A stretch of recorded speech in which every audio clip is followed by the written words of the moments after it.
Hello and welcome to the Permaculture podcast. I'm your host, Cormac Harkin, and today we're talking to Marina and Alexander from Thistle Thorne Permaculture. Welcome, guys. Hi, Cormac. Thank you for having us today in your podcast. It's an honor to be here. Yeah, thanks for agreeing to come on. I'm looking forward to hearing what you're up to. Do you just want to go for a quick intro, a round intros, please? Just 30 seconds, a minute, just who you are and a wee bit about yourselves. We are Marina. And I'm Alexander. We are the co-founders of Thistle Thorne Permaculture. We are the writers of the newsletter, and we now are based in Austria. We live here, and we are actually former medical doctors that made the change in our career path to become permaculturists, and this is really what makes our hearts beat faster. So we are very glad to be in this path and sharing information that we just love to study and to talk about and to investigate more about. This is really what makes us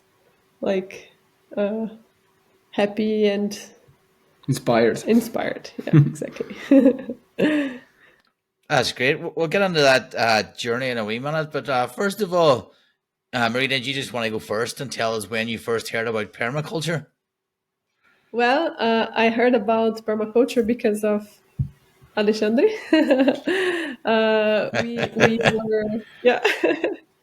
We have been together for a long time now. And in this moment, after we were already medical doctors, we were unsatisfied with our career, and we wanted something that we could really dedicate our lives to, that was meaningful. And Alex did a lot of research of different things. Maybe he can tell for himself after. And he discovered about permaculture. We discovered about Bill Mollison, Fukuoka, and many inspiring people. And then we decided to jump in the permaculture designer's course after he told me a little bit about it. So I discovered through him. Everything started with first this insatisfaction with medicine as a whole. And I was searching about health and the systematic or universal aspects of health. And I came across about these discussions and research about soil health and human health. That led me to hear about Fukuoka and Masanobu Fukuoka. Yeah, Masanobu Fukuoka, yeah. And I read his books and I was amazed. And I was wondering, that's amazing. How can we go?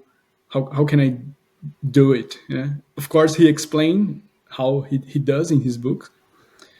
But when I researched further, I found Bill Mollison's book, because Bill Mollison, especially in Introduction in Permaculture 2 and 1, he talks a lot about Fukuoka.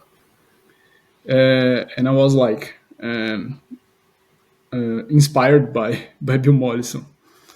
Then we start, I first start to research. Then I found his Bill Mollison's PDC that he recorded, I think, in 2002. Yeah. There is an old PDC course recorded by Bill Mollison and Geoff Lawton. Yeah, with a young Geoff Lawton. Yeah. And we did this course first. Yeah, and then we decided to do a PDC, which we did. It's interesting because we were looking in your website, and we did the 2022 PDC with Geoff Lawton, the same that two of your guys worked as TAs. Yeah. Yeah, Crystal and Guest. Yeah. Exactly. Yeah, and then from this point on, we were already planning this life change, and to do that, we decided we wanted to do practical course, or have a practical hands-on experience, because we both come from big cities, and well, the life outside of the city was not common to us. Since we were already we liked Austria, we read, spoke German and so on. We started to research here, and we found a organic and permaculture farm, which we contacted and did a 3 months internship. And like, the story is crazy. Many things happened. At first, we were planning to travel like the world and see many different farms with many different systems and in different climates. But we had some we received some invitations and a lot of stuff. We liked here as well, and then we decided to stay and start from here. Yeah. So you're still in the place that you interned at? No. Is that correct? No. We live nearby now, and we have our business, our Thistle Thorne Permaculture newsletter. It's still nearby where we did the first practical experience in this farm, but it's not there anymore. So you said there were some interesting stories on the 3 months. It'd be rude of me not to ask. Do you want to tell us about the 3 month experience?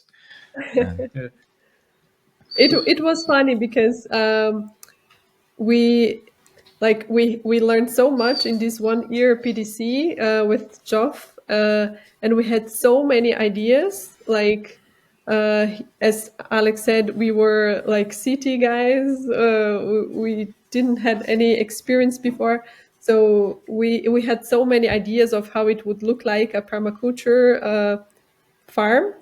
And actually, when we came there, it was really organic, but it was not permaculture anymore. Like the hosts of the farm, the owners, the owners, they did a permaculture course a long time ago, and they didn't implement actually many permaculture principles. So they were very organic based. A lot of inputs, but not that much permaculture systems. But it was actually a very, very important experience for us, because we as the course, the PDC was so fresh in our heads, we could see so many opportunities to implement permaculture systems. And we actually asked asked the owners, like, why don't you do this and why don't you do that? Like, you are also permaculturist, you did the course, you could do it. But I think they were very used to the system that they had, and I understand that for them it was reliable in that way. But they had so much work that in our vision was unnecessary, and they could really implement systems that would work for itself, like flywheels. And for us was a very nice experience also, like to see the possibility and to see how people like to do it the old ways. And then we decided, okay, maybe we need to do our own stuff. Like, we don't have to wait for someone to do it so that we can learn. We can just start by ourselves. Yeah. Another interesting point, as we told, we were city people, and we learned that people from the countryside, they are very rooted in old ways. So many times they have difficulty to break free from these old patterns. Like, my grandfather did this way, my grandfather did the same way. So we noticed that they have almost a taboo around some stuff. If they did differently, it will mean a disgrace almost. And so, like Marina said, they lost many opportunities to make their life easier and create soil, increase the yield. So it was like really eye-opening how much old ways are rooted in the people, and they had like everything because they are a farmer family for generations. So they had the land, they had the They had- space, they had everything, and they did it very well. But like they had no death. traditional organic ways that, and they had a lot of work. Like Yeah. they lived for that, but it was an amazing experience. Like we learned so much in so many different aspects that it really transformed our path. And they still are very old school, so they built their own house out of wood, like traditional Austrian style. Yeah, they're very lovely people. Yeah, the cows are like traditional heritage heirloom species. Yeah. Yeah, there's often that balance with traditional farming. It's like how do you, especially from city folk. I'm from the city as well, so it's like going and telling people how to change. It's quite often you're from the city. What do you know? But then as well, there's a balance there of you can't just jump in. Just before we go back to the PDC there, for listeners there, if anybody wants to join in this conversation, this will be posted on our school. So it's basically where we can gather as a community afterwards and basically talk about the episode. And there's updates as well, behind the scenes stuff. So that's school.com, search for Vine Permaculture and Find us. There's some basic courses over there on introduction to permaculture gardening, at real beginner level, and then an introduction to some design concepts. We don't do technical concepts. It's we're trying to get more beginners in the permaculture. There's also professional courses over there. So I love everybody to join us there. So back to the PDC. You did Geoff Lawton's online PDC. What did you think of the PDC? Well, we did the online PDC 1-year course. It was very, very good. Like we learned a lot. Maybe we had another expectation. We thought it would be more practical, but it's very theoretical and very based on the book. And we are people that actually love reading the book. So I think like it helped us really much in the time, and also the interaction with other people was very, very positive.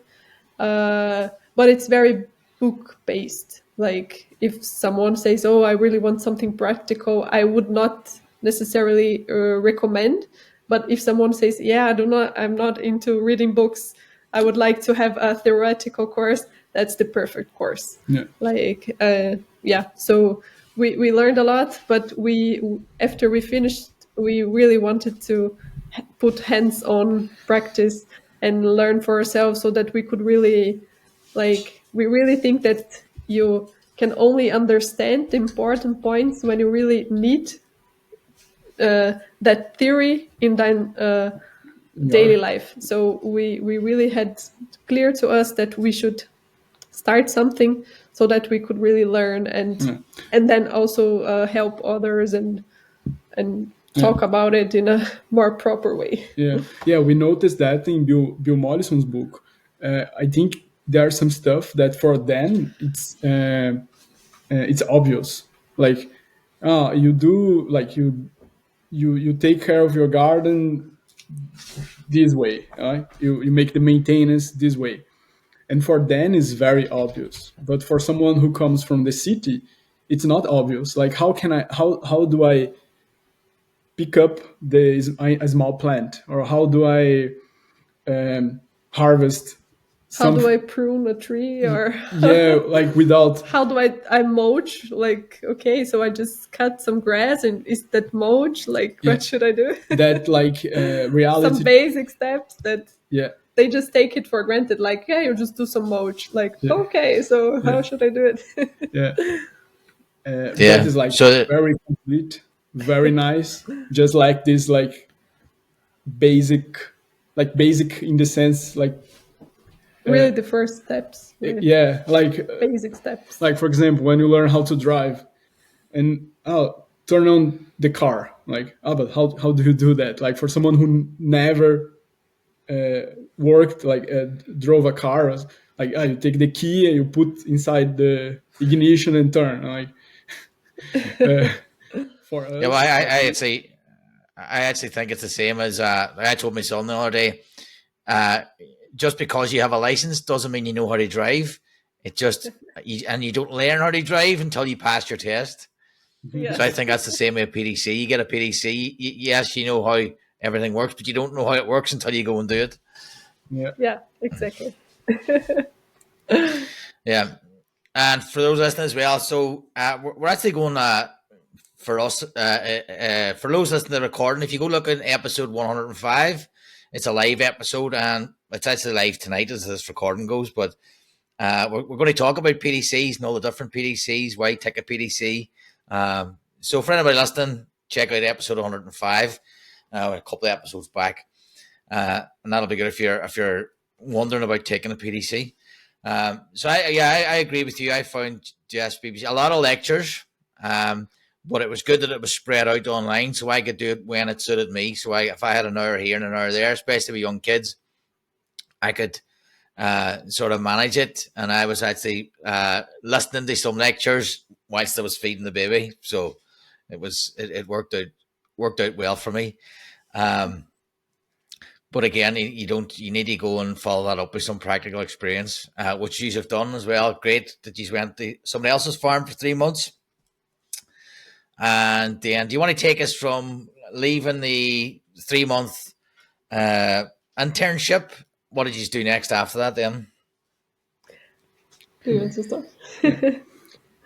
Well, that takes us to a very important question, like how do you afford life while you change careers and plans? Of course, we had like savings from our previous life, and we had a plan, like if we needed to, we would search for a part-time job. That was the advice that we found, like so you can dedicate yourself to this new project until it gives results. And so we had this part sort out, and then we were thinking about like how do we want to go about permaculture. And you can go like we were thinking about it, like you can go like think about the whole world, the whole ecosystem, broad acreage, modern agriculture, hobby, like people who do gardening as a hobby, not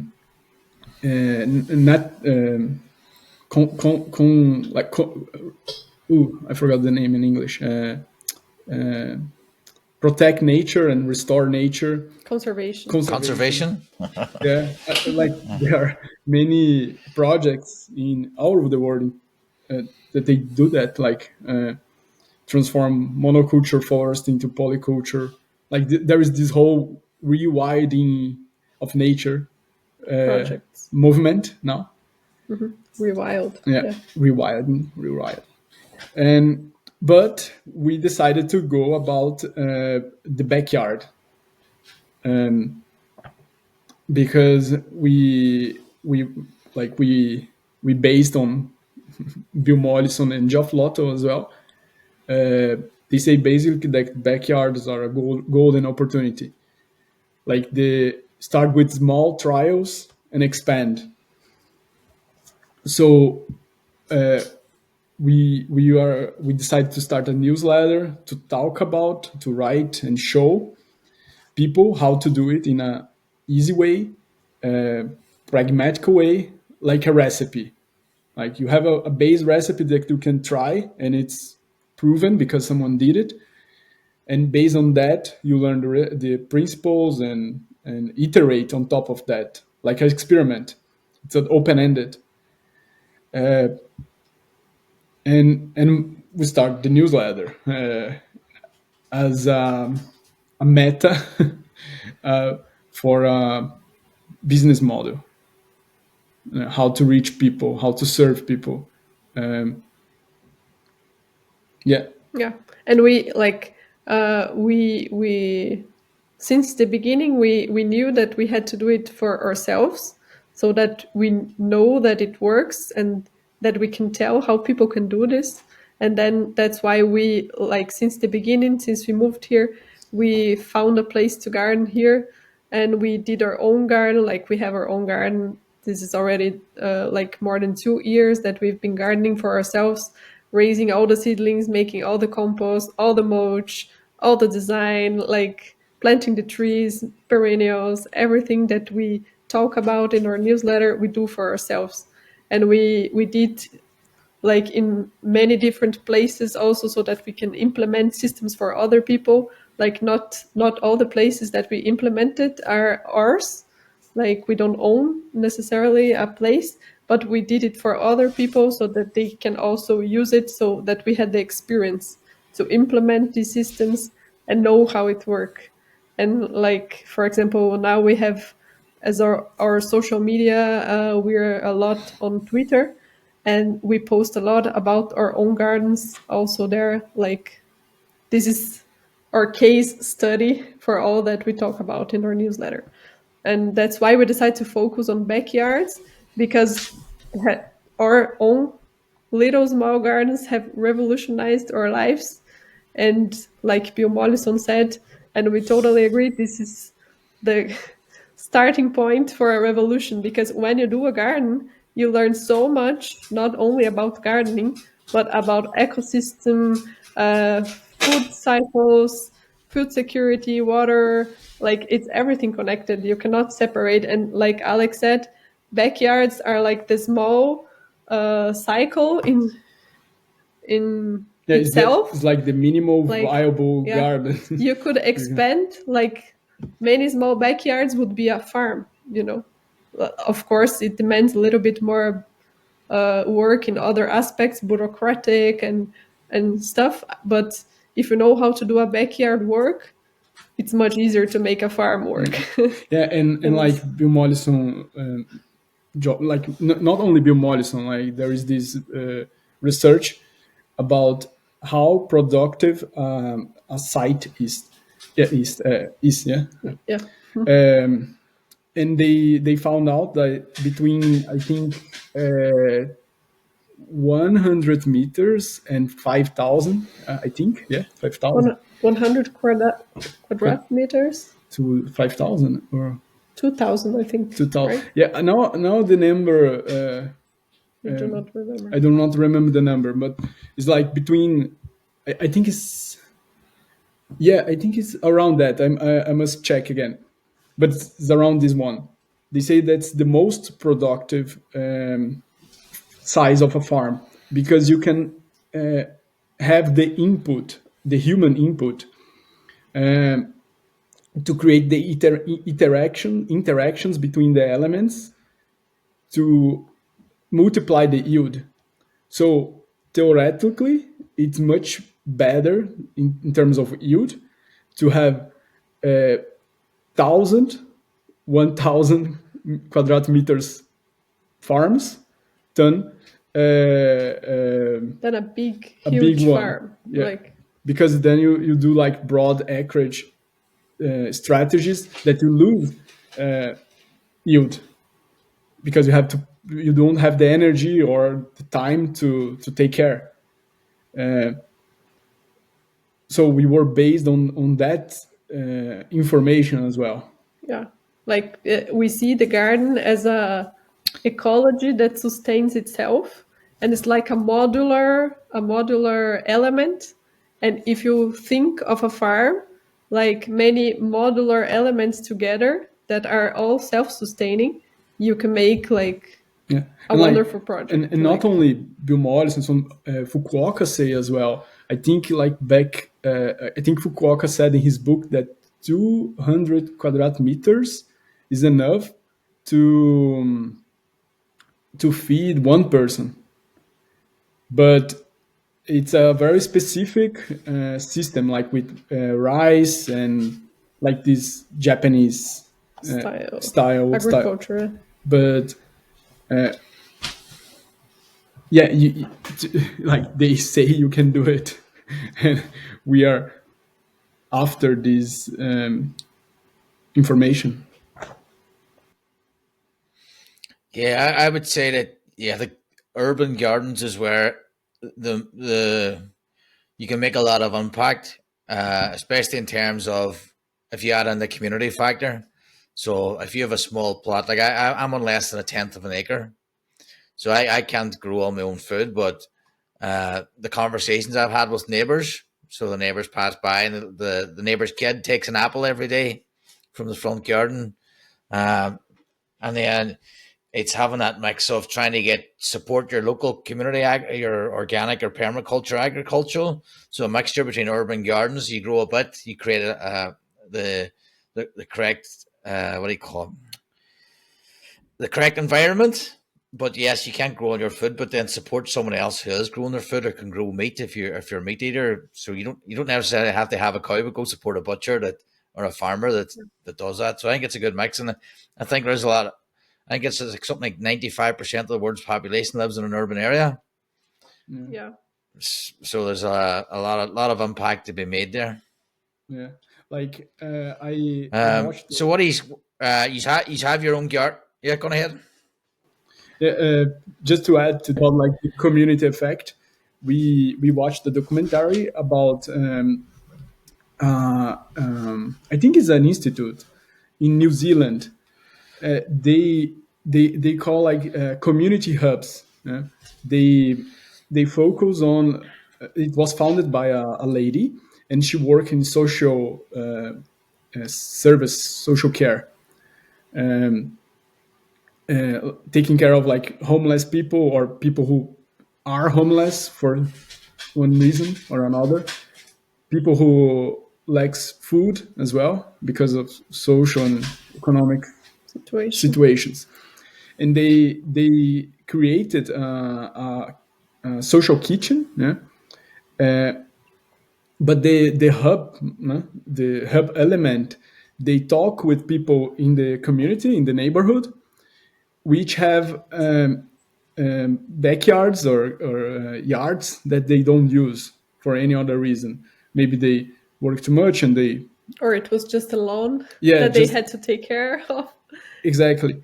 And then their team go there and start a no-till garden. In the backyard people in the neighborhood. Yeah, straightforward, no-till garden.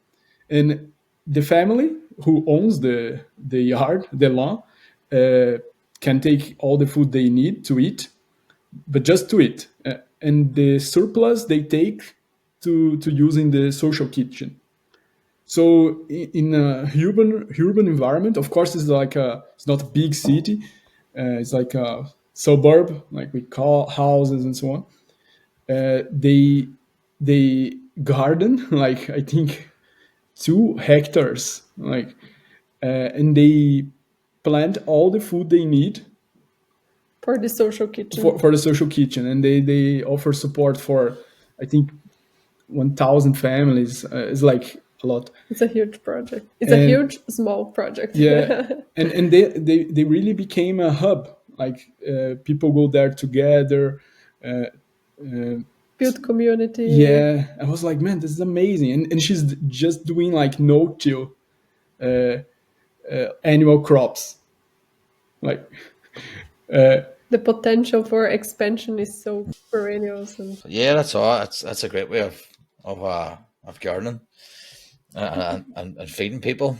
I think where I am, there is a high. I'm in the most socially deprived area in the UK. So there is like people need there's food banks here. People need food, so it's a good idea to maybe start growing some of that stuff and sharing. Definitely worth looking into. So you say you're on Twitter. Are you on any other social media? We are in this moment. Yes, We only have Twitter. We do not have other social media, but we are really planning soon to start a YouTube channel. We have a project for next year to implement a new home garden for someone we know here in the region. So we are really planning to start a YouTube channel to show how we will start from point zero, like how to start a backyard garden. And yeah, so those are the plans. But in Twitter, we are very active, and our newsletter. Yeah, I'm on Twitter. I sort of struggle with it at times. I'm on and off with me. It's I think a lot of people left it first and went to Blue Sky or something like that. It became a very political. If you're not too careful, your feed gets covered and stuff. But that's where I found you on Twitter. Yeah. And then what services do you offer? So you are based in Austria? Yes. Is that right? Whereabouts in Austria? Are you in one of the big cities? We live in the state of Vorarlberg. This is in the region where it share the limits with Switzerland, Germany, and Italy. It's the left side. Yeah. It's a west. Mostly rural area with a lot of milk production and cheese. Like this is the most common agriculture here. So we are a little bit going against the grain. It's funny here because like they have a really strong milk culture and cheese culture, and I think grass culture. And grass, yeah, of course. But I think like 90% of the production, like food production, is milk and cheese. Here, and 10% is everything else. So like these farmers that we became friends, they joke about like, if the streets are blocked and so on, we will have to survive on cheese. Yeah, I've actually driven through that area. Maybe in the year it was like 2002. Okay, nice. I've driven through where you live. Yeah, okay. Eastern Austria. I drove. I was in. It's beautiful place. Yeah, and we are very happy to be here because since so the biggest product here is milk and cows and grasses. We have absolutely no strong problems with pesticides like global contamination, because other areas in Austria, there's a big grain production and they use a lot of pesticides, fertilizers, problems with water contamination. This was one reason why we also decided to stay here. We're really looking for a healthy environment for ourselves and for our gardens, and this is a place we really can't say anything about because water is amazing. We drink tap water, is the best water we've ever had. The air is amazing. Like we can't say anything about it. Like it's really that is one point. They really don't use pesticides because the cows of course they use they fertilize the grass and so, but with manure and maybe it's a little bit too much nitrogen in water. Because of manure. We like two interesting informations about here. I think 90% or 90 or 99% of the cheese production in Europe is silage milk. I don't know. I don't remember exactly, but either 90% or 99% of the cheese produced in Europe comes from milk, from cows, of course, that are given silage. Is that in English? Silage. When they only like 10% or 1% of the milk is from grass fed. Yeah, straw. Straw. Yeah. Like how do you say? Like the not silage. The silage is the fermented, and there is the one that is like grass-fed, right? Do you say it like that? Yeah, in German is Heumilch. Heumilch, yeah. Heu, I think, is straw, the translation. When they cut the grass and just store, like without fermenting, like silage. And here, like from these 10 or 1% of this Heumilch cheese from Europe, 90% come from here. So they are very traditional in the craft of making the Bergkäse, like the Alp cheese, mountain cheese, in the traditional way. So and like they use a lot of they take the cow how is it, Mr. German manure. They ferment it and they spread in the field. They have like a tractor like specific that sprays like this fermented liquid manure, cow manure. Yeah. Is there anything else we haven't covered that you should like to add before we sign this off? Well, I think we the case study that we haven't been able to do it yet, but I find it amazing, and we have to do to see how it works.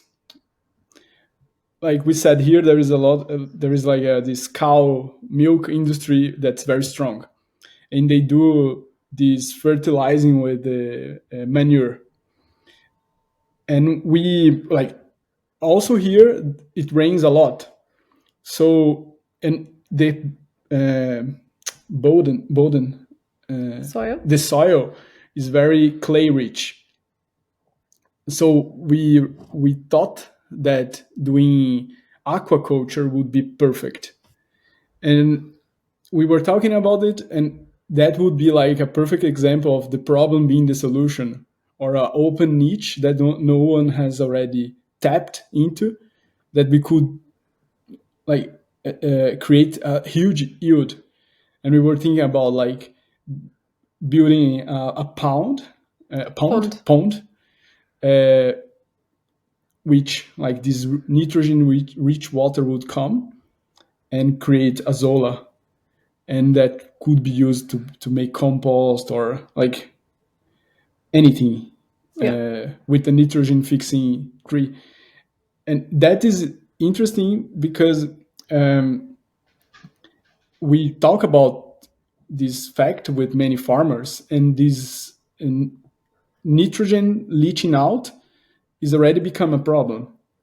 The flowers from the Wiese lawn are changing like other plants and so on.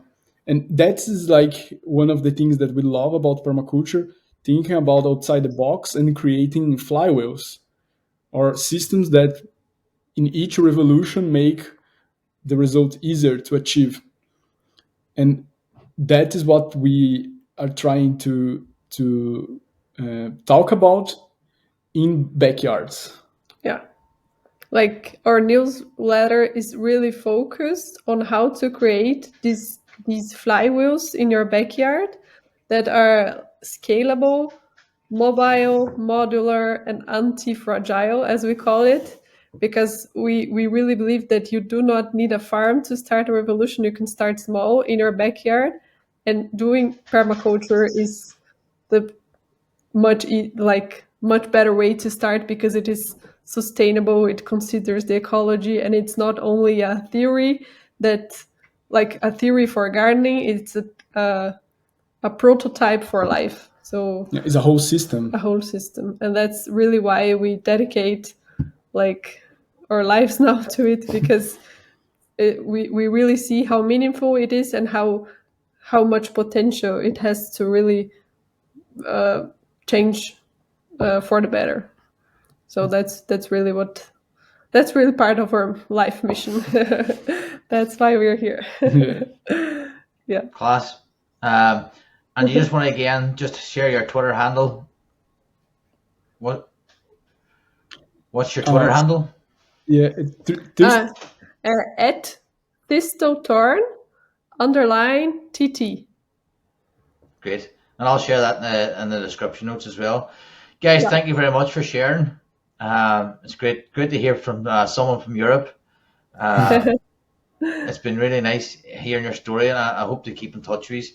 Guys, that's been the Permaculture Vine podcast. Again, you'll get all our podcasts on Substack at the Permaculture Vine. I would definitely recommend it to you guys over there.